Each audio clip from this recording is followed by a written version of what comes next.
خطاب فرما رہے ہیں فضیلت الشیخ جناب مولانا محمد درجیس انصاری صاحب انڈیا والے،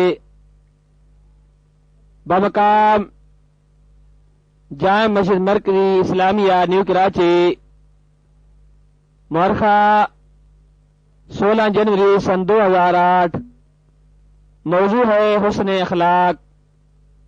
یاد رکھیے اسلامی کیسٹوں کا مرکز سلفی کیسٹ سینٹر، منظور کالونی، گجر چوک، کراچی۔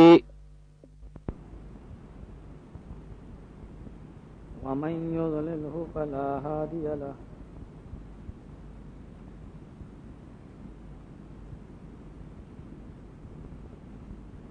وأشهد أن لا إله إلا الله وحده لا شريك له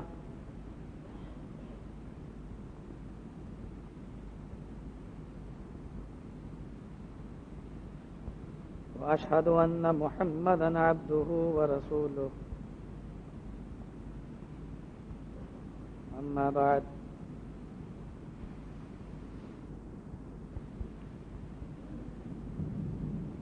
فإن خير الحديث كتاب الله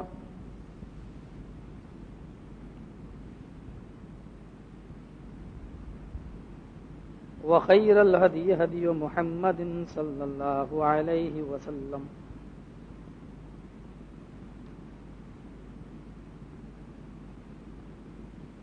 وشر الأمور محدثاتها وكل محدثة بدعة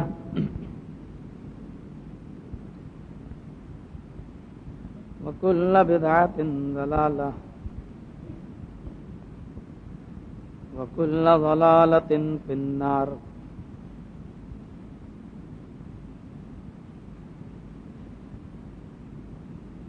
أعوذ بالله السميع العليم من الشيطان الرجيم، بسم الله الرحمن الرحيم۔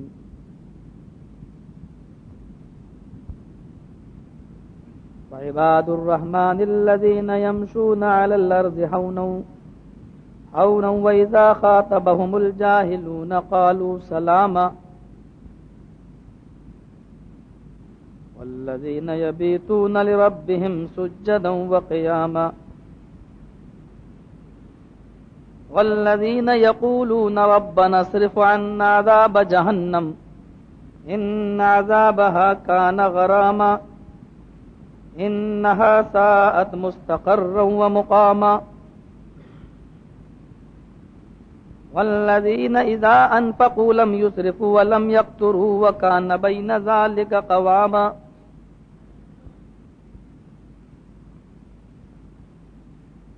قال النبي صلى الله عليه وسلم لا يدخل الجنة من كان في قلبه مثقال ذرة من كبر، رواه البخاري۔ رب اشرح لي صدري ويسر لي أمري واحلل عقدة من لساني يفقهوا قولي رب زدني علما۔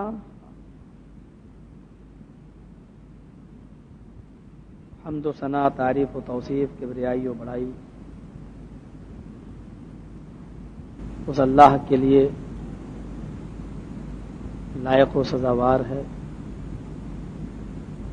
جو مالک الملک ہے، جو ذات ہمیشہ سے قائم ہے اور ہمیشہ قائم رہے گی،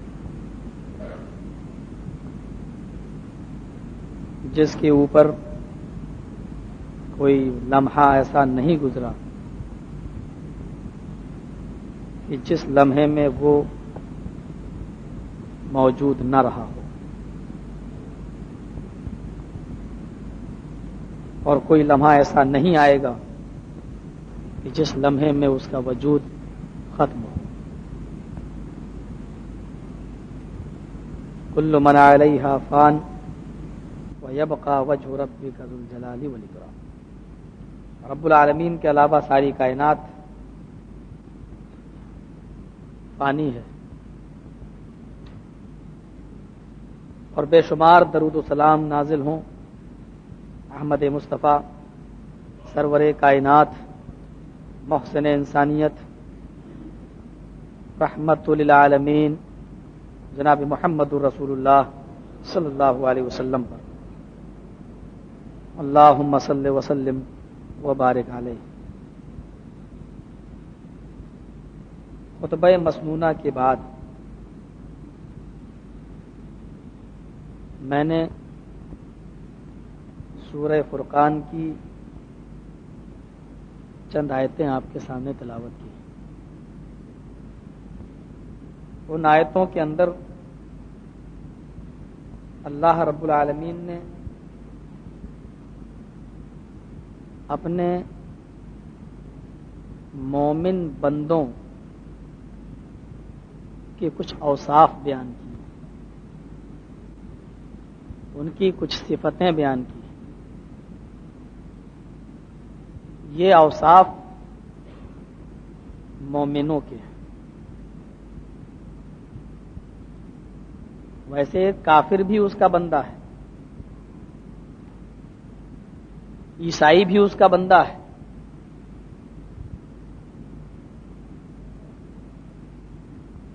اور ایک مسلمان بھی اس کا بندہ ہے۔ عبد کا اطلاق ہر انسان پر ہوتا ہے۔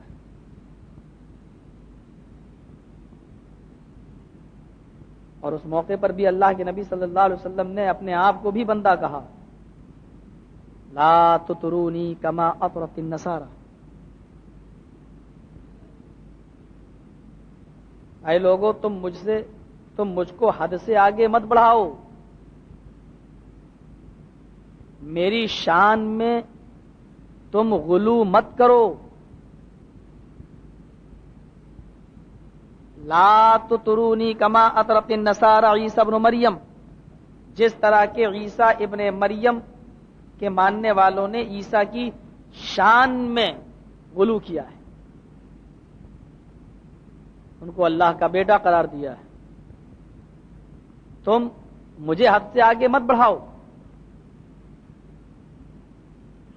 فرمایا اللہ کے نبی صلی اللہ علیہ وسلم نے، انا عبد اللہ ورسولہ فقولوا عبد اللہ ورسولہ، میں صرف اللہ کا بندہ اور اس کا رسول ہوں، مجھے صرف اللہ کا بندہ اور اس کا رسول کہیں۔ اس سے آگے میری کوئی حیثیت اور میرا کوئی مقام نہیں ہے۔ میں اللہ کا بندہ پہلے ہوں، رسول بعد میں ہوں۔ اور اسی کو کلمہ شہادت میں آپ نے ہر مسلمان کو یہ سکھلایا، اشہد ان محمدن عبدہ ورسولہ،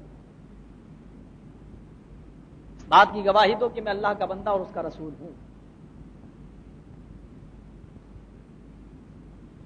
اور جو آدمی یہ تصور کر لیتا ہے کہ نبی اکرم اللہ کے بندے بھی ہیں اور اس کے رسول بھی ہیں، تو وہ مومن ہو جاتا ہے۔ اس پر ہم کفر کا فتویٰ نہیں لگا سکتے، اس لیے کہ وہ اس بات کی شہادت دے رہا ہے۔ ہمارے یہاں بہت آسان ہے کسی پر بھی کفر کا فتویٰ ٹھوک دینا، اور ہم اس کو بہت معمولی سمجھتے ہیں۔ وعن ابی ہریرہ رضی اللہ تعالی عنہ قال قال رسول اللہ صلی اللہ علیہ وسلم کل امتی يدخلون الجنة الا من ابى قالوا من ابى یا رسول اللہ قال من اطاعنی دخل الجنة ومن عصانی فقد ابى، رواہ البخاری فی کتاب الاعتصام بالکتاب والسنہ۔ اس حدیث کو امام بخاری کتاب الاعتصام بالکتاب والسنہ میں اسی طریقے سے لائے جس طریقے سے میں نے آپ کے سامنے پڑھ دیا۔ ابو ہریرہ فرماتے ہیں کہ اللہ کے نبی صلی اللہ علیہ وسلم نے فرمایا کہ میری پوری امت جنت کے اندر داخل ہوگی۔ مشکات میں جو حدیث بخاری کے حوالے سے آئی ہے اس میں قیلا ومن ابا، قیلا من ابا یا رسول اللہ، لیکن مجھے بخاری میں قیلا نہیں قالو ملا۔ صحابہ نے پوچھا اللہ کے رسول، آپ نے فرمایا میری پوری امت جنت کے اندر داخل ہوگی الا من ابا، لیکن وہ نہیں جس نے میرا انکار کیا۔ جس نے میرا انکار کیا وہ جنت میں داخل نہیں ہوگا. قالو، تب صحابہ نے سوال کیا من ابا یا رسول اللہ، اے اللہ کے نبی آپ کا انکار کرنے والے کون ہیں؟ کون ہے جو آپ کا انکار کر رہا ہے؟ آپ کا انکار بھی کوئی کرے گا؟ فرمایا من اطاعنی دخل الجنہ، جس نے میری اطاعت کی وہ جنت کے اندر داخل ہوگا. ومن عصانی فقد ابا، اور جس نے میری نافرمانی کی اس نے میرا انکار کیا. یعنی نافرمان کو اللہ کے نبی نے یہ تو کہا کہ اس نے میرا انکار کیا، لیکن یہ نہیں کہا کہ وہ کافر ہو گیا. یا تو بہت آسان ہے، جس پر چاہو کفر کا فتویٰ ٹھونک دو. ڈگریاں مل چکی ہیں، ہم فلاں مدرسے سے فارغ ہیں، جس کو چاہیں گے کافر کہتے ہیں. نبی اکرم صلی اللہ علیہ وسلم نے اس صحابی کو پکڑا اور کہا کیا ہوا؟ کہا اللہ کے رسول میں نے جیسی ہی تلوار اس کے اوپر رکھی جنگ کے میدان جنگ میں، اور جیسی میں تلوار لے کر اس کافر کی طرف دوڑا، اس نے تلوار پھینک دی، ہاتھ اٹھا لیا کہ میں تلوار نہیں چلاؤں گا، میں نہیں لڑوں گا. میں نے اچھا موت کے ڈر سے؟ کہنے لگا نہیں. جیسی میں تلوار لے کر اس کے قریب گیا، کہنے لگا اشہدو اللہ الہ الا اللہ وان محمد عبدہ ورسولہ، اس نے کلمہ پڑھ لیا. لیکن میں نے سمجھا کہ یہ موت کے ڈر سے کلمہ پڑھ رہا ہے، اس نے موت کو اپنے آنکھوں سے دیکھ لیا، قریب دیکھ لیا، اس لیے کلمہ پڑھ رہا. فوراً مجھے جب یہ احساس ہوا کہ موت کے ڈر سے کلمہ پڑھ رہا ہے اور پڑھ چکا ہے، تب بھی میں نے اس کے پیٹ میں تلوار مار دی. کہا اللہ کے نبی نے کیا تو نے سنا تھا؟ ہاں. کیا اس نے کلمہ پڑھا تھا؟ کہا ہاں. کہا پھر تو نے اس کو قتل کیوں کر دیا؟ کہا اللہ کے نبی وہ موت کے ڈر سے یہ کلمہ پڑھ رہا تھا. نبی اکرم فرماتے ہیں اشققت قلبہ، کیا تو نے اس کے دل کو پھاڑ کے دیکھ لیا تھا کہ وہ موت کے ڈر سے پڑھ رہا ہے، یا نہ جانے ہو سکتا ایمان کی چاشنی و حلاوت اور مٹھاس اس کو لگ گئی ہو اور اس نے اس ڈر سے اسلام قبول کر لیا ہو. کیا تو نے اس کے دل کو پھاڑ کے دیکھ لیا تھا؟ پتا چلا کہ دلوں کا حال جب کسی صحابی کو بھی نہیں معلوم ہے تو اور لوگوں کو دلوں کا حال کیسے معلوم ہو سکتا ہے؟ کلمہ پڑھنے کے بعد وہ تمہارا بھائی ہے، اس کی عزت و آبرو اور اس کے خون کی حفاظت اور اس کے بیوی بچوں کی حفاظت تمہاری ذمہ داری میں آ جاتی ہے، نہیں اس کو آپ قتل کر سکتے. کیوں ایسا کیا؟ اتنا ہی نہیں، پھر آپ نے فرمایا کل قیامت کے دن تو اس کلمے کو کیا جواب دے گا جو اس نے پڑھا؟ حدیث کو آپ سامنے رکھیے اور وہ حدیث آپ اٹھائیے. وعن عبد اللہ ابن عمرو ابن العاص رضی اللہ تعالی عنہ قال قال رسول اللہ صلی اللہ علیہ وسلم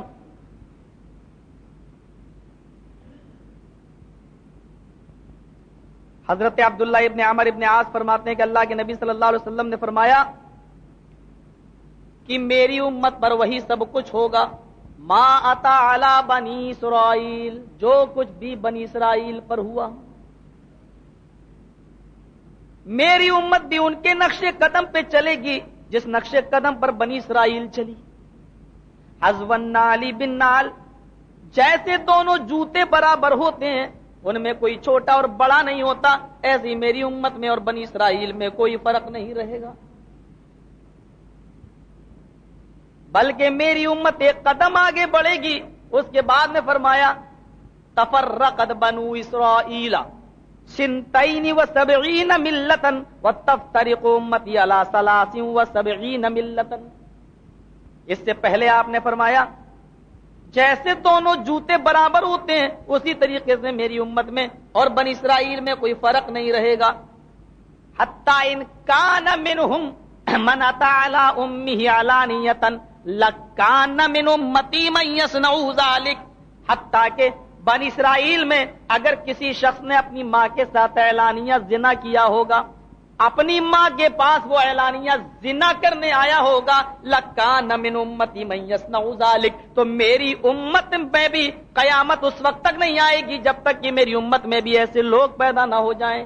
وہ شخص بھی میری امت کا فرد بھی اپنی ماں کے ساتھ اعلانیہ زنا کرے گا. پھر آپ نے فرمایا تفرقت بنو اسرائیل علی سنتین و سبعین ملتن، بنی اسرائیل 72 فرقوں میں بٹ گئی تھی.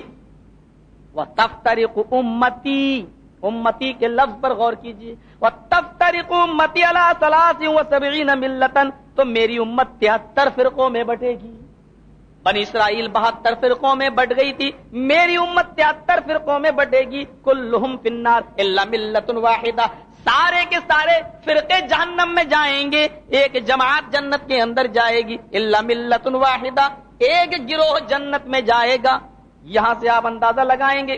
پھر صحابہ نے پوچھا من ہم یا رسول اللہ، وہ ایک گروہ جنت میں کون سا جائے گا؟ فرمایا مانا علیہ واصحابی، جس پر میں ہوں اور میرے صحابہ ہیں، جس پر میں ہوں اور میرے صحابہ ہیں. قال محمد ابن اسماعیل البخاری، محمد ابن اسماعیل البخاری اور ان کے استاد امام حمیدی فرماتے ہیں کہ ہم اصحاب الحدیث، یہ جنت میں جانے والے قرآن پر عمل کرنے والے اور حدیث پر عمل کرنے والے، قرآن و حدیث کو تھامنے والے ہوں گے. میری امت میں 73 فرقے ہوں گے. آپ نے جن لوگوں کو دیکھا کہ وہ گروہ گروہ میں بڑھ رہے ہیں، آپ نے ان کو بھی اپنا امتی کہا. میری امت میں 73 فرقے ہوں گے. نبی نے تو اتنی جلدی کسی پر کفر کا فتویٰ نہ لگایا. میرے بھائیو، پھر ہم آج ایک دوسرے پر کفر کے فتوے کیوں ٹھونک دیتے ہیں؟ ضرورت ہے. آج امریکہ اور برطانیہ، برٹین، یہودی اور عیسائی دو الگ الگ ملک ہیں. عیسائیوں نے آج تک ثبوت نہیں دیا کہ مریم پاک دامن ہے. یہودیوں نے الزام لگایا کہ عیسیٰ کی ماں مریم زانیہ ہیں. مریم نے جو عیسیٰ کو پیدا کیا بغیر شوہر کے، یہ زناکار تھی. عیسائیوں کی بائبل آج تک جواب نہ دے سکی، اور عیسائی آج تک خاموش ہے، اس کا جواب نہ دے سکے. ان کو قرآن کا احسان ماننا چاہیے، جناب محمد رسول اللہ کا، کہ اللہ کے نبی پر یہ کتاب اتری اور حضرت مریم کو پاک دامن قرار دیا. ان کو تو مسلمانوں سے دوستی کرنا چاہیے تھی، عیسائیوں کو، لیکن آج اپنے دشمن یہودیوں سے عیسائی مل گئے اور ان دونوں نے مل کر اسلام کو اور مسلمانوں کو پوری دنیا سے صف ہستی سے مٹانے کا اعلان کر دیا، پلان بنا لیا. آج جہاں دیکھو مسلمانوں کو یہ یہودی اور یہ عیسائی نقصان پہنچا رہے ہیں.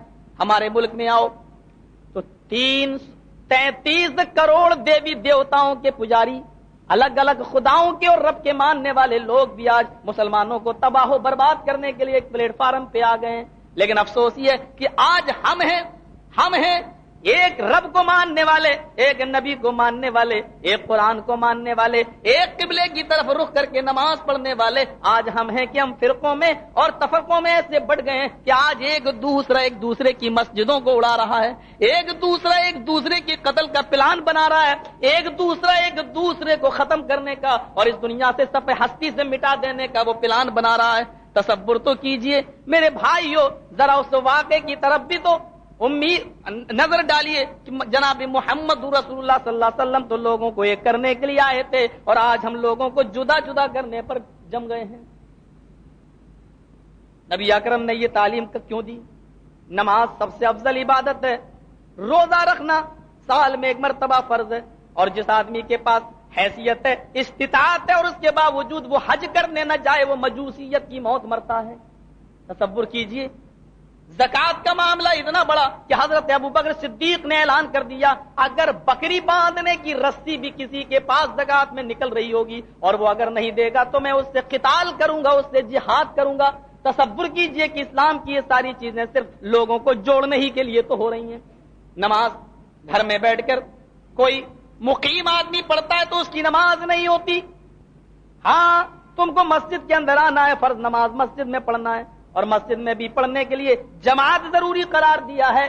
جب تم آؤ گے ایک دوسرے کی خیریت پوچھو گے، یہ بھی تو آپس میں ہمدردی ہی ہے. روزہ اس لیے رکھنے کا حکم دیا ہے تاکہ تم ان غریبوں کا احساس کر سکو جن کو بیچاروں کو 12 مہینے کھانے پینے کو نہیں ملتا. یہ بھی تو مسلمان بھائیوں کا احساس ہے. اور حج بھی تو اسی لیے ہے کہ کالے گورے اور ہر رنگ کی نسل کو مٹا کر تمہیں ایک جگہ جماؤ. الگ الگ زبانوں کے لوگ ہیں، الگ الگ رنگ کے ہیں، الگ الگ برادری کے ہیں، لیکن اس میدان میں ایک ہی لباس میں ہے، ایک ہی لباس میں ہے، تاکہ ایک دوسرے سے اپنا غم بانٹ سکے. زکات بھی تو اسی لیے کہ امیروں سے لے کر تمہارے ہی درمیان جو غریب ہیں ان کو دے دیا جائے. ساری چیزیں ہمدردی ہی کے لیے. پھر جو اسلام پورے اسلام کی بنیادی ہمدردی پر ٹکی ہوئی ہے, پھر آج ایک مسلمان دوسرے مسلمان کو قتل کرے. تصور کیجئے ان واقعات پر. بہت آسان ہے اپنی زبان سے کہہ دینا کہ فلاں کافر ہے. ارے ہاں, ہمارے اور تمہارے درمیان کچھ اختلاف ہے. 4 بھائی ہیں, 4 برتن گھر میں ہوتے ہیں, کھڑک جاتے ہیں. 4 بھائی ہوتے ہیں, آپس میں ایک دوسرے سے اختلاف ہوتا ہے. اپنے سارے اختلافات کو بیٹھ کر حل کر لو. اس کو کافروں تک کیوں پہنچاتے ہو؟ اس کو دوسروں تک کیوں ہنگامہ کرتے ہو؟ ہمارے یہاں پر بھی تو آپ آئیے ہندوستان میں, ہاں جنگ ہوتی ہے, بمباری ہوتی ہے, بم بلاسٹ ہوتے ہیں, لیکن ہندو مسلمانوں کو مارتے ہیں, مسلمان ہندو کو مارتے ہیں. لیکن آپ نے نہیں دیکھا ہوگا مسلمان مسلمان کو مار رہا ہو, ہندو ہندو کو مار رہا ہو. لیکن افسوس ہے جب میں آپ کے ملک میں آتا ہوں تو یہ حادثے پیپروں میں پڑھ کر مجھے بڑا رنج ہوتا ہے کہ یہاں تو ایک مسلمان دوسرے مسلمان کو مارنے کے در پہ لگا ہوا ہے. میرے بھائیو ذرا تصور تو کیجئے, یہ کیا معاملات ہیں, یہ کیا ہے؟ آخر تکلیف اپنوں سے, تکلیف ہمدردی انہی سے ہوتی ہے, اور جب تکلیف ہوتی ہے تو میرے بھائیو شکایت انہی سے کی جاتی ہے جو اپنے ہوتے ہیں, تاکہ وہ لوگ کوئی مرض کا کوئی راستہ تلاش کریں, اس بیماری کا حل کیا ہے. ہم کو بتاؤ میرے بھائیوں, کیا آخر اس اختلاف کی بنیاد کیا ہے؟ اختلاف ہے, آؤ بیٹھ کے نبڑ لیتے ہیں, اور سب سے بڑا جج جناب محمد رسول اللہ صلی اللہ علیہ وسلم کو چن لیتے ہیں. میرے نبی جو فیصلہ کر دیں, عدالت محمدی سے جو فیصلہ ہو جائے اس کو تم بھی مان لو, ہم بھی مان لیں. آپ نے اس حدیث پر نظر ڈال کر دیکھیے, کیا ہے وہ حدیث؟ المسلم من سلم المسلمون من لسانه و یدہ. مسلمان تو وہ ہے جس کے زبان سے اور جس کے ہاتھ سے دوسرے مسلمان کو تکلیف نہ پہنچے. مسلمان تو وہ ہے کہ جس کے ہاتھ سے اور جس کی زبان سے دوسرے کو تکلیف نہ پہنچے. اور اللہ کے نبی نے یہاں پہلے زبان کا لفظ استعمال کیا, باللسانہ و یدہ, پہلے زبان کا بعد میں ہاتھ کا. کیونکہ ہاتھ سے ہم کسی کو مارتے ہیں تو ہاتھ کا مارا ہوا زخم تو بھر سکتا ہے, لیکن زبان سے میرے بھائی کو جو دل میں زخم پہنچتا ہے وہ زخم بہت آسانی سے نہیں بھرتا ہے, اور اس زخم کی تاثیر مدتوں رہتی ہے, بلکہ موت تک رہتی ہے. آدمی کبھی کبھی اوپر دل سے معاف کر دیتا ہے, لیکن وہ اپنے سچے دل سے اس کو معاف نہیں کرتا. اس لیے میں نے سوچا کہ بندگان خدا کی جو اوصاف ہیں وہ آپ کے سامنے رکھیں, لیکن اس سے پہلے ذرا اس حدیث پر غور کیجئے. میری امت میں 72 فرقے, بنی اسرائیل میں 72 تھے, میری امت میں 73 ہوں گے, ایک جنت میں جائے گا. آپ نے کہا من امت, میری امت میں. پھر آپ نے ہاں یہ کہا کہ وہ سب جہنمی ایک جنتی, لیکن وہ جہنمی کفر کی بنیاد پر نہیں ہوں گے, بلکہ وہ 72 فرقے جہنمی اس لیے ہوں گے کہ اللہ اور اس کے رسول کی نافرمانی کی بنیاد پر, قرآن و حدیث سے منہ موڑنے کی بنیاد پر وہ ہوں گے, کافر ہونے کی بنیاد پر نہیں. ہاں میں جانتا ہوں ہمارے کچھ اہل علم ہو سکتا ہم سے یہ کہیں مولوی صاحب امت کی تو 2 قسمیں ہوتی ہیں, امت اجابہ اور امت دعویٰ. لیکن یہاں جو 72 فرقے کا جو بتائے گئے وہ امت اجابہ کے اندر ہوں گے, امت دعویٰ میں نہیں. امت دعویٰ کافروں کو کہتے ہیں اور امت اجابہ مسلمانوں کو کہتے ہیں. اور یہ 72 فرقے اگر دیکھا تو 72 امت اجابہ کے اندر ہوں گے. اگر امت دعویٰ کافروں کو بھی جوڑ لیا جائے تو 72 نہیں, ان کی تعداد تو پتہ نہیں کتنی پہنچ جائے گی, کیونکہ ان میں بھی آپس میں بہت فرقے ہیں. خود ہمارے شیعہ بھائیوں میں بڑے بڑے 12 فرقے ہیں. اگر ان کی تعداد جوڑیں گی تو پتہ نہیں کتنی. یہاں امت اجابہ مراد ہے. میری پوری امت جنت میں جائے گی, امت اجابہ میں جتنے بھی ہیں سب جنت میں جائیں گے, لیکن وہ نہیں جس نے میرا انکار کیا. پوچھا قالو من ابا یا رسول اللہ, اے اللہ کے نبی آپ کا انکار کرنے والے کون ہیں؟ فرمایا من اطاعنی دخل الجنہ, جو میری لائی ہوئی شریعت کی اطاعت کرے گا, قرآن و حدیث کی اطاعت کرے گا, وہ جنت میں جائے گا. صاف ظاہر کر دیا میری اطاعت کا مطلب قرآن و حدیث کی اطاعت. ما آتاکم الرسول فخذوہ, رسول جو دے وہ لے لو. اللہ نے یہ نہیں کہا میں جو دوں وہ لے لو, اللہ نے کیا کہا؟ ما آتاکم الرسول فخذوہ, رسول تمہیں جو دے وہ لے لو, محمد تمہیں جو دے, محمد الرسول اللہ تمہیں جو دے وہ لے لو. کیونکہ اللہ جانتا ہے ما ینطق عن الہوی, میرا نبی میری مرضی کے بغیر کچھ دیتا ہی نہیں ہے, اس لیے وہ وہی دے گا جو میں دوں گا. لہذا رسول نے جو دیا وہ اللہ نے دیا. لہذا یہ کہنا کہ جس نے میری اطاعت کی، اس کا ترجمہ یہ ہوگا جس نے اللہ اور میرے رسول، جس نے اللہ کی اور رسول کی یعنی قرآن و حدیث کی اتباع کی اطاعت کی وہ جنت میں داخل ہوگا۔ وَمَنْ عَصَانِي فَقَدْ أَبَىٰ، اور جس نے ان دونوں کی نافرمانی کی اس نے میرا انکار کیا، یہ جہنم میں جائیں گے۔ لیکن اس کے باوجود آپ نے کافر، سوچئے بہت آسان نہیں ہے۔ ہو سکتا ہے کہ لوگ ہمارے کچھ لوگ جو ہے جو نئے نئے جو کنورٹ ہوتے ہیں وہ بڑے سخت ہوتے ہیں، پھر فائدہ کیا میرے یہ ہو جانے سے، جب میری نماز ان کے، میں نہیں کہہ رہا ہوں کہ آپ کی نماز کسی کے پیچھے ہوتی یا نہیں ہوتی، آپ اس کے خود ذمہ دار ہیں۔ آپ مطالعہ کیجیے، آپ مطالعہ کر کے کنورٹ ہو سکتے ہیں، آپ مطالعہ کر کے یہ بات کا پتہ نہیں لگا سکتے ہیں کسی کی نماز کسی کے پیچھے ہوتی یا نہیں ہوتی ہے۔ یہ تمام مسئلے کریدنے کی بھی ضرورت نہیں ہے آج کے اس دور میں۔ میرے بھائیوں، یہاں آپ کو لوگوں کو جوڑ، اب آپ کہتے ہیں تیری نماز میرے پیچھے نہیں ہوگی، پھر آپ کیسے ان کو دعوت دیں گے؟ آپ کیسے ان کو دعوت دیں گے؟ مسجد کو اللہ کا گھر مانتے، اب کیا کہتے ہیں؟ ایک نے کہا مولوی صاحب میں تو نہیں پڑھوں گا، میں ان کے پیچھے میں نماز، میں نے کہا ٹھیک ہے تیرا دل نہیں بھرتا تو بعد میں دہرا لے۔ کہتا کہ اچھا مولانا میں تو ان کو کافر مانتا ہوں۔ ایک آدمی تو یہاں تک کہنے لگا مولوی صاحب مجھے ایمان لائے ہوئے 10 سال ہو گئے۔ میں نے کیا مطلب؟ کہ 10 سال پہلے ہی میں اہل حدیث ہوا ہوں، اور اہل حدیث ہونے کے بعد کیا کہہ رہا، اس سے پہلے میں کافر تھا۔ اور آج بھی بہت سے اس قسم کے لوگ کہتے ہیں نہیں صاحب میں ہی مومن ہوں، دوسرا مومن مانتے ہی نہیں۔ میں پوچھتا ہوں کہ اگر تم ان کو مومن یا مسلمان نہیں مانتے ہو تو کیا مانتے ہو؟ اگر کافر مانتے ہو تو فرق بتاؤ، کافر کا ذبیحہ حرام ہے یا نہیں؟ آج 80% ہمارے دیوبندی بھائی، بریلوی بھائی یہ جا کر آج کمیلوں پر گوشت ذبح کر رہے ہیں، جانور ذبح کر رہے ہیں، اور ان سے خرید کر تم گوشت لاتے ہو اور اپنے گھروں میں پکاتے ہو۔ اس معاملے میں تم ان کو مسلمان مان لیتے ہو اور دوسرے معاملوں میں تم ان کو کافر جانتے ہو۔ اگر کافر جانتے ہو تو ان کے کا ذبیحہ بھی حرام ہے، اس لیے کہ اللہ کے رسول صلی اللہ علیہ وسلم نے فرمایا کافر کا ذبیحہ حرام ہے۔ اسلامی کیسٹوں کا مرکز سلفی کیسٹ سینٹر، منظور کالونی، گجر چوک، کراچی۔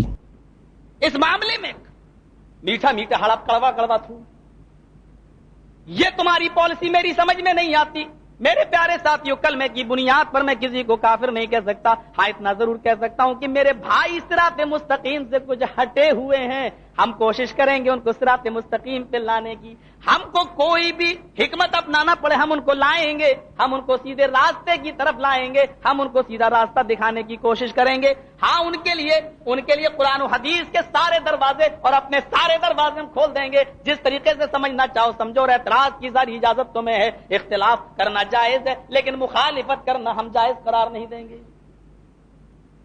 سمجھنے کے لیے دروازے کھلے ہوئے ہیں، لیکن اتنی آسانی کے ساتھ کسی کو کافر مت کہو۔ میرے پیارے ساتھیوں، ایک نئے فتنے کو جنم نہ دو۔ تمہیں نہیں معلوم کہ آج ہمارا دشمن کون کون ہے، ہمیں نہیں معلوم کہ آج ہمارا دشمن کون کون ہے۔ چاروں طرف سے آج ہمارے اوپر حملے ہو رہے ہیں، چاروں طرف سے، اور ہماری پوزیشن یہ کہ 32 دانتوں کے بیچ میں جیسی زبان کی حیثیت ہے آج وہ حیثیت ہے ہماری۔ آؤ اور وہ طریقہ اپناؤ جو جناب محمد رسول اللہ صلی اللہ علیہ وسلم نے اپنایا تھا۔ اللہ کے نبی بھی بیک وقت آسانی کے ساتھ منافقوں کو بھی اپنی مسجد سے نہ بھگایا کرتے تھے۔ اٹھاؤ واقعہ، اما عائشہ پر زنا کی تہمت تک لگائی گئی اور عبداللہ ابن ابی نے لگائی، لیکن اللہ کے نبی نے عبداللہ ابن ابی کے خلاف سمجھ بھی گئے کہ منافق ہے، لیکن اس کے باوجود اپنی مسجد سے نہیں بھگایا۔ تم تو بہت آسانی سے کسی پر کفر کے فتوے ٹھونک دیتے ہو۔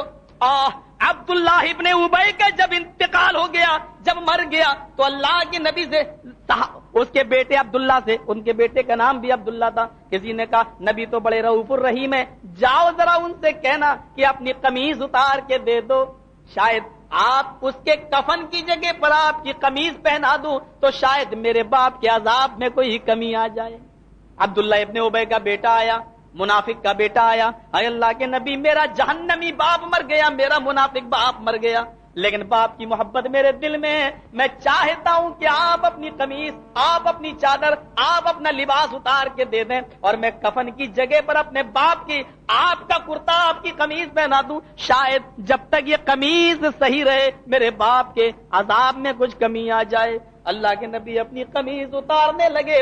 حضرت عمر فاروق نے کہا اللہ کے نبی اس بدبخت منافق کو اپنا قمیض اپنا کرتا اتار کے نہ دو. اللہ کے نبی نے عمر کی طرف دیکھا, فرمایا عمر مجھے اتار کے یہ کرتا دے دینے دو, اگر میرے کرتے سے کسی کے عذاب میں کمی آ جائے تو میری رحمت میں کون سی کمی آ جائے گی. جس نے منافق کو سر عام رسوا نہ کیا ہو سب کے سامنے, آج ہم بہت آسانی سے ٹھیکہ لیے بیٹھے ہیں کہ فلاں کافر فلاں کافر فلاں کافر. کرتا اتار کے دے دیا. کہنے والوں نے کہا عبداللہ کے بیٹے, جو نبی کرتا اتار سکتا ہے وہ تیرے باپ کا جنازہ کیوں نہیں پڑھا سکتا؟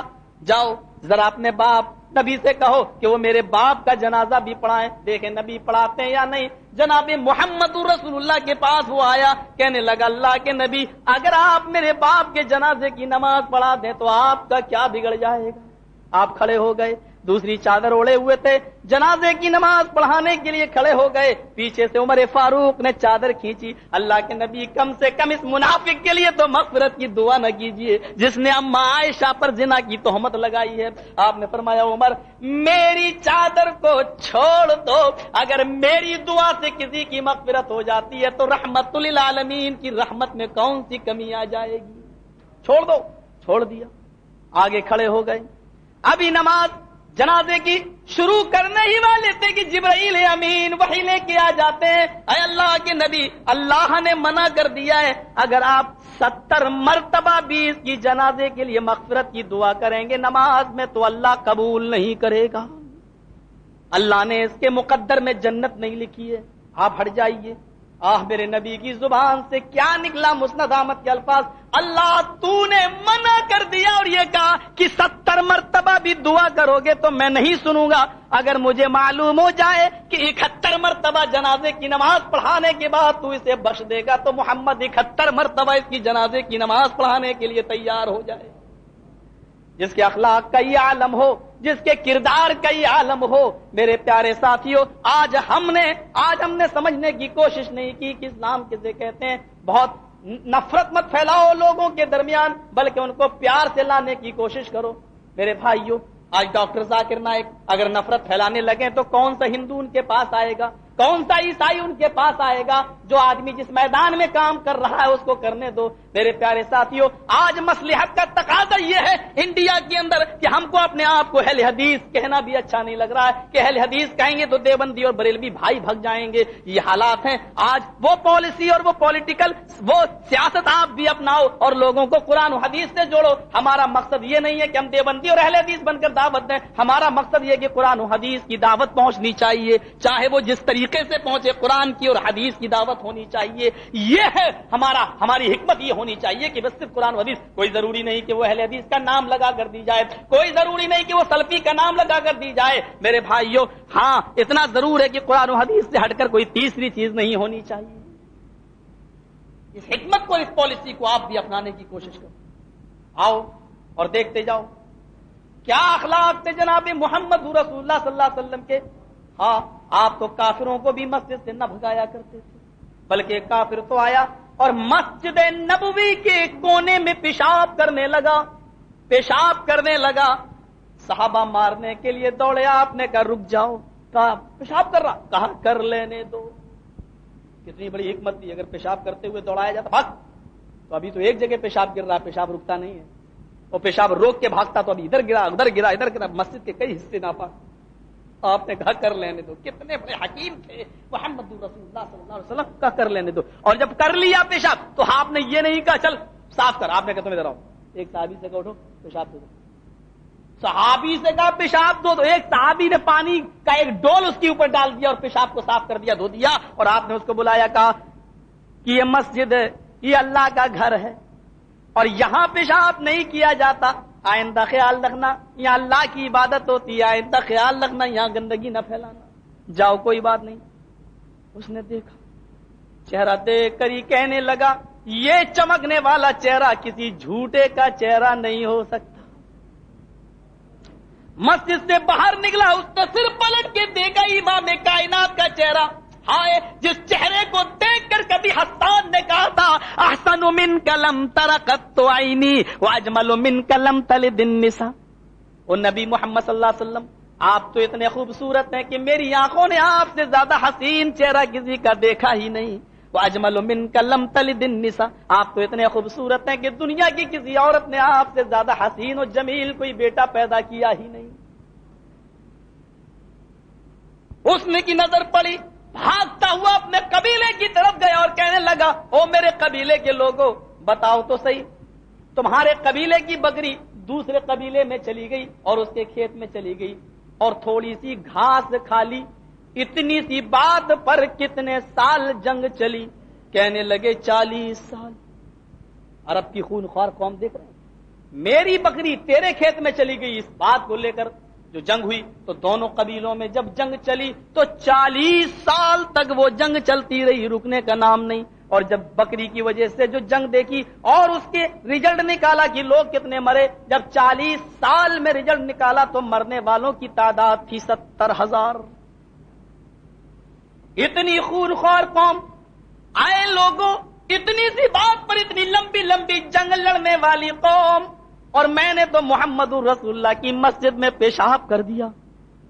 میری بکری نے اس کے قبیلے میں نہیں گئی، بلکہ میں نے تو اس کے عبادت خانے میں، رب کی عبادت کی جگہ میں نے پیشاب کر دیا. یہ جنگ تو کتنی لمبی چلنی چاہیے تھی، لیکن محمد رسول اللہ نے مجھے بلایا. اور لوگوں، مجھ سے پیشاب بھی میرا صاف نہ کرایا، وہ اپنے کسی ساتھی سے کرا لیا. اور اس کے بعد میں فرمایا، جاؤ آئندہ خیال رکھنا، ما قہرنی وما شتمنی، نہ تو میرے اوپر غصہ ہوا اور نہ اس نے مجھے گالی دی. استیعاب، علامہ ابن عبد البر کی کتاب، میرے بھائیوں، اس کے اندر یہ واقعہ منقول ہے. استیعاب کے الفاظ ہیں، کیا کہا کہ اس نے نہ تو میرے اوپر غصہ ہوا نہ مجھے گالی دی. او لوگو، تم مومن ہو یا نہ ہو، تم اسلام لاؤ یا نہ لاؤ، اللہ کی قسم جب میری نظر اس کے چہرے پہ پڑی تو میرے دل نے گواہی دی کہ یہ چہرہ کسی جھوٹے کا چہرہ نہیں ہو سکتا. میں جا رہا ہوں. لوگوں نے چیخ کر کہا، محمد کا جادو اس کے اوپر بھی چل گیا. لگتا ہے محمد کا جادو اس کے اوپر بھی چل گیا. میرے بھائیوں، وہ بھاگتا ہوا گیا اور مسجد نبی کی چوکٹ پکڑ کے کہتا ہے، اللہ کے نبی نے کہا، کیا ہوا؟ میری مسجد میں پیشاب کیا، میں نے تمہیں معاف کیا. پھر کس آدمی نے تم کو روکا؟ پھر کس آدمی نے تم کو ٹوکا؟ کیا کسی میرے ماننے والے نے، کسی مسلمان نے تم کو ستایا؟ کہنے لگا نہیں. تو پھر میں نے آزاد کر دیا، کیوں آئے ہو؟ کہنے لگا، اللہ کے نبی آزاد کہاں کیا؟ آزاد تو پہلے تھا جب آپ کا چہرہ نہیں دیکھا تھا، اور جب چہرہ دیکھ لیا تو میں آپ کے جوتے صاف کرنے کے لیے آپ کا غلام بننے چلا آیا. اور اسی مسجد میں کلمہ پڑھتا ہے، اشہد ان لا الہ الا اللہ واشہد ان محمد عبدہ ورسولہ. محمد رسول اللہ تو کافر کو بھی اس حکیمانہ انداز سے سمجھایا کرتے تھے. تم تو اپنے ہی کلمہ گو مسلمانوں کو اگر کافر کہہ کر بھگاؤ گے تو پھر میرے بھائیوں کام کیسے چلے گا؟ آؤ، کیا میں تمہیں وہ حدیث نہ سناؤں جو جناب محمد رسول اللہ صلی اللہ علیہ وسلم کی زبان سے نکلی ہے؟ امام کائنات نے فرمایا، من صلی صلاتنا واستقبل قبلتنا واکل ذبیحتنا فذلک المسلم الذی له ذمۃ اللہ وذمۃ رسولہ فلا تغفروا فی ذمۃ اللہ. رواہ مسلم فی کتاب الایمان. امام مسلم اس حدیث کو کتاب الایمان میں لائے. فرماتے ہیں، اللہ کے نبی نے فرمایا، من صلی صلاتنا، جس نے ہماری نماز پڑھی، اللہ اکبر کہا، اللہ اکبر کہہ کر رکوع میں گیا، سمع اللہ لمن حمدہ کہہ کر اٹھا، اللہ اکبر کہہ کر سجدے میں گیا، جس نے ہماری نماز کی طرح نماز پڑھی، واستقبل قبلتنا، اور جس نے ہمارے قبلے کی طرف رخ کر کے نماز پڑھی، ہمارے قبلے کو اپنا قبلہ مانا، واکل ذبیحتنا، اور اس نے ہمارے ذبیحے کو کھایا. بسم اللہ اللہ اکبر کہہ کر قربانی کے جانور پر چھری چلائی، اس کو تم کافر کہنے کا حق نہیں رکھتے. فذالک المسلم الذی لہ ذمۃ اللہ وذمۃ رسولہ. یہ وہ مسلمان ہے کہ جس کی ذمہ داری اللہ نے لی اور اس کے رسول نے لے لی، یعنی اس کے مال و دولت و خون کی حفاظت کی ذمہ دار اب اللہ اور اس کا رسول ہے. فلا تغفروا فی ذمتی، تو تم اللہ کی ذمے میں مداخلت نہ کرو، خیانت نہ کرو، انٹرفیئر نہ کرو، یعنی تم ایسے انسان کو اپنے منہ سے کافر نہ کہو. ہاں، میں یہ مانتا ہوں کہ صراط مستقیم سے تھوڑا سا ہمارے بھائی بھٹکے ہوئے ہیں، انہوں نے قرآن و حدیث کے علاوہ بھی بہت سے راستے نکال رکھے ہیں. ہاں میں یہ بھی جانتا ہوں کہ انہوں نے شرک کے دروازے بھی کھول رکھے ہیں، لیکن ضروری ہے میرے بھائیوں کہ ان شرک کے دروازوں کو بند کرنے کے لیے توحید کی مار ان کے اوپر ماری جائے اور بڑے پیار سے ان کو راستے کی طرف لایا جائے. میرے پیارے ساتھیوں، سعودیہ کی سرزمین پر آپ دیکھ رہے ہیں ہمارے ایسے بھائی بھی حج کرنے جاتے ہیں، مجبوری ہے، سعودی گورنمنٹ ان کو میدان حج سے نہیں روک سکتی ہے، جبکہ اللہ کے نبی فرماتے ہیں کہ کوئی کافر آج کے بعد اس جگہ پر نہیں گھسے گا.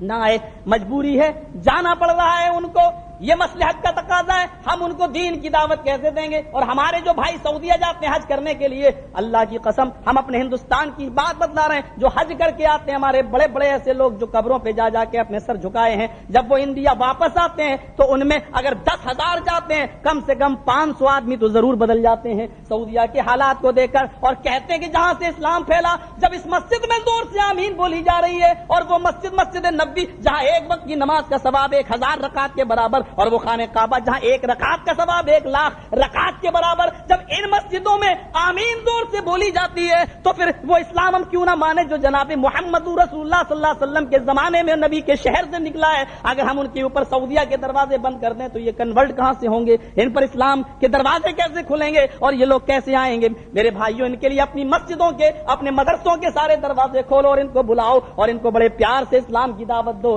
اگر تمہاری دعوت سے ایک آدمی بھی راہ راست پہ آ گیا تو کم سے کم سرخ اونٹ کی قربانی سے بہتر ہوگا. یہ حالات کو آپ مسدود مت کرو، دروازے نفرت مت پھیلاؤ ان کے. بہت سن چکا ہوں ڈرامے بند کرو، بہت سن چکا ہوں تیرے پیچھے میری نماز نہیں، میرے پیچھے تیری نماز نہیں. میں مجبور نہیں کر رہا ہوں، آپ کا دل نہیں بھرتا ہے آپ ہٹ جائیے، آپ الگ پڑھ لیجئے، آپ دوسری جگہ چلے جائیے، لیکن کم سے کم ان مسئلوں کو اچھال کر دروازے مسدود مت کیجیے. آپ بہت اسلام کا نام لے کر ڈرامے ہو چکے ہیں، بند کرو ان ڈراموں کو. تمہاری وجہ سے بہت سے لوگ ہمارے مسلک سے نہیں جڑ پا رہے ہیں، اس لیے کہ ہم میں اور ان میں فرق کیا رہ گیا ہے. آپ اہل حدیث ہیں تو امتیاز اپنا سیکھو. مولانا ثناء اللہ امرتسری رحمت اللہ علیہ سے ایک مناظرہ تھا، ہندوستان کی سرزمین پر ایک مناظرہ تھا امرتسر کے اندر. مناظرہ بھی ایسا کہ اس نے کہہ دیا کھڑے ہو کر، بریلوی مولوی تھا. میرے بھائیو برا مت ماننا، اگر کوئی یہاں پر اہل سنت والجماعت سے تعلق رکھتا ہے تو میری بات پر برا نہ مانے. مناظرہ ہوا، ثناء اللہ صاحب تھوڑا سا مطالعہ کرنے کی وجہ سے لیٹ ہو گئے اور بریلوی مولوی چیخ دیا، او وہابیو! ہمارے یہاں اہل حدیثوں کو وہابی کا لقب دیا جاتا ہے. وہابیو تمہارا وہ مولوی کہاں گیا؟ جلدی جاؤ ذرا ثناء اللہ کو نکالو. ثناء اللہ کے بجائے ثناء اللہ، اس نے کہا ثناء اللہ کو نکالو. کہاں ہے؟ اہل حدیث جذباتی ہے، ہو گئے، جوتے اٹھا لیے، پتھر لے لیے، مارنے ہی والے تھے. 2-4 پتھر اسٹیج پہ پڑے اور وہ یہی تو چاہ رہا تھا کہ ہنگامہ آرائی کا جلسہ شکار ہو جائے اور ہم کو بھاگنے کا موقع مل جائے اور یہ ہو جائے کہ اہل حدیثوں نے پتھر مارے اس لیے مناظرہ نہ ہو سکا. اس نے تیر بہت صحیح پھینکا تھا اور وہ تیر نشانے پہ لگا. اہل حدیثوں نے پتھر لے لیے، چپلیں لے لی، اس کو مارنے ہی والے تھے کہ ثناء اللہ امرتسری رحمت اللہ علیہ اسٹیج پر آئے اور فرمایا، آئے اہل حدیثوں تمہیں میں اللہ کا واسطہ دیتا ہوں، چپل نیچے پھینکو، پتھر نیچے پھینکو، میرے بھائی کو مجھ سے مناظرہ کرنے دو. کہ نہیں، اس نے آپ کو گالی دی، ثناء اللہ کا آپ کا نام بگاڑا. کہا اللہ کی قسم اس نے میرا نام نہیں بگاڑا، میرے بھائی تک آج حق کی بات پہنچ جانے دو. تم روکو، چپلیں نیچے رکھو، اگر آج حق بات اس تک نہیں پہنچی تو کل قیامت کے دن یہ آدمی میرا گریبان پکڑے گا. رکھو. لوگوں نے کہا تم قسم جھوٹی کیوں کھا رہے ہو؟ ابھی تو اس نے آپ کا نام بگاڑا ہے. کہا قسم خدا کی اس نے میرا نام نہیں بگاڑا ہے، تم چپل نیچے رکھو بتاؤں. اس کے بعد نے فرمایا، لوگوں پہلے تو میں یہ جواب دیتا ہوں کہ اس نے میرا نام نہیں بگاڑا، میرے باپ نے میری ماں نے میرا نام رکھا ثناء اللہ. میرا نام ثنا تو ٹھیک ہے، اللہ اوپر والی ذات کا نام ہے، وہ میرا نام نہیں ہے. وہ تو اس کی طرف نسبت کی اللہ کی تعریف ثناء اللہ. اس نے میرا نام تو ٹھیک لیا ہے ثنا، اس نے آگے جو نام لیا اللہ کا نام بگاڑ کے الو. میں کہتا ہوں اس نے میرا نہیں اللہ کا نام بگاڑا ہے اور یہ معاملہ میں اللہ ہی کے سپرد کر رہا ہوں. وہ چاہے تو اس سے بدلہ لے، چاہے تو وہ اس کو معاف کرے. میں اس کو بھاگنے نہیں دوں گا. میرے بھائی انہوں نے جو چپل اٹھائی میں اپنی جماعت کی طرف سے آپ سے معافی چاہتا ہوں. اب آپ اٹھیے, اب آپ بتائیے کہ کون سا مسئلہ پیش کر رہے ہیں. اللہ کی قسم وہ اٹھا, کہنے لگا جو آدمی اتنا حاضر جواب ہو اور جس نے مجھے ابھی ایک دلیل میں یہیں پر پست کر دیا ہو, وہ مناظرے میں مجھے کیسے چلنے دے گا. میں بھی اسلام لانا اس نے بھی یہ جملہ کہا, میں بھی اسلام لانا چاہتا ہوں اور میں بھی اہل حدیث بننا چاہتا ہوں. ثناء اللہ صاحب نے کہا اہل حدیث بننے کے لیے تمہیں کوئی دوبارہ کلمہ نہیں پڑھنا ہے, بلکہ اہل حدیث بننے کے لیے یہ عہد و پیمان کرنا ہے کہ آج کے بعد قرآن سے اور حدیث سے ہٹ کر ہمیں کوئی کام نہیں کرنا ہے. اور وہ مولوی خود ہی اہل حدیث ہو گیا. میرے بھائیوں, نفرت کی دیواریں کھڑی کرنے سے یہ معاملے نہیں بڑھیں گے, یہ معاملے نہیں بڑھیں گے. ہمارے یہاں تو ایک پنڈت سے مناظرہ ہوا اور ایک بریلوی مولوی نے فتویٰ دے دیا ثناء اللہ کافر ہے, ثناء اللہ کافر ہے. اب بریلوی مولوی, اب وہ پنڈت یہی چاہتا ہی تھا کیونکہ ثناء اللہ صاحب سے مناظرہ کرنے کی جلدی کسی کی ہمت نہیں پڑتی تھی. اب وہ اسٹیج لگا, ہزاروں کی بھیڑ ہے, وہ پنڈت اٹھا کہنے لگا آپ تو کافر ہیں اور مجھے کسی کافر سے نہیں مسلمان سے مناظرہ کرنا ہے. ثناء اللہ صاحب کہتے ہیں کہ میرے کافر ہونے کی کیا دلیل ہے تیرے پاس؟ کیا دلیل یہ ہے کہ آپ کے عالموں نے فتویٰ دیا, یہ مسلمان عالموں نے. بریلوی مدرسوں سے فتوے نکلے تھے. جب فتوے کو ثناء اللہ صاحب نے دیکھا کہ بالکل یہ بھی میرے مسلمان بھائی ہیں جنہوں نے مجھے کافر کا فتویٰ دیا ہے, میں اس سے انکار نہیں کر رہا ہوں, لیکن پنڈت جی چلو یہ فتویٰ صحیح, میں ماننے کے لیے تیار صحیح, لیکن آج ہی میں اسلام لاتا ہوں اور آج ہی میں کلمہ پڑھتا ہوں, اشہد ان لا الہ الا اللہ و اشہد ان محمد عبدہ و رسولہ. اب تو میں مسلمان ہو گیا ہوں, اب کرو مناظرہ. اب تو آپ نہیں کہو گے کہ میں کافر ہوں. دنگ رہ گیا اور اسی جگہ پر اس پنڈت نے, اس آریہ نے بھی کلمہ پڑھ لیا, اشہد ان لا الہ الا اللہ و اشہد ان محمد عبدہ و رسولہ. اصول مناظرہ سیکھو, ہمارے اسلاف نے قربانیاں دی ہیں, تم ان قربانیوں کی لاج رکھو, ان قربانیوں کو اتنی آسانیوں سے نفرت میں مت بدل دو. ہم نفرتوں میں بدل رہے ہیں. ہمارا طریقہ, سب سے بہترین دعوت ہماری دعوت ہے, لیکن سب سے برا طریقہ آج ہمارا طریقہ بنتا جا رہا ہے, نفرت پھیلانے کا طریقہ. ذرا تصور کیجئے کہ وہ ایک یہودی آیا, سنن بیہقی کی روایت ہے, اٹھایا اور اس نے گردن میں کپڑا ڈال کے کہا محمد صلی اللہ علیہ وسلم بیٹھ, میرا قرض دے, اس جگہ سے تجھے جانے نہیں دوں گا. تصور کرو, آپ کے جانثار صحابہ آپ کے ساتھ ہیں, عمر فاروق آپ کے ساتھ ہیں, کہا محمد میں اٹھنے نہیں دوں گا جب تک تو میرا قرض نہیں دے گا, میرا قرض دے. آپ نے کہا بھائی ابھی تو ایک ہفتہ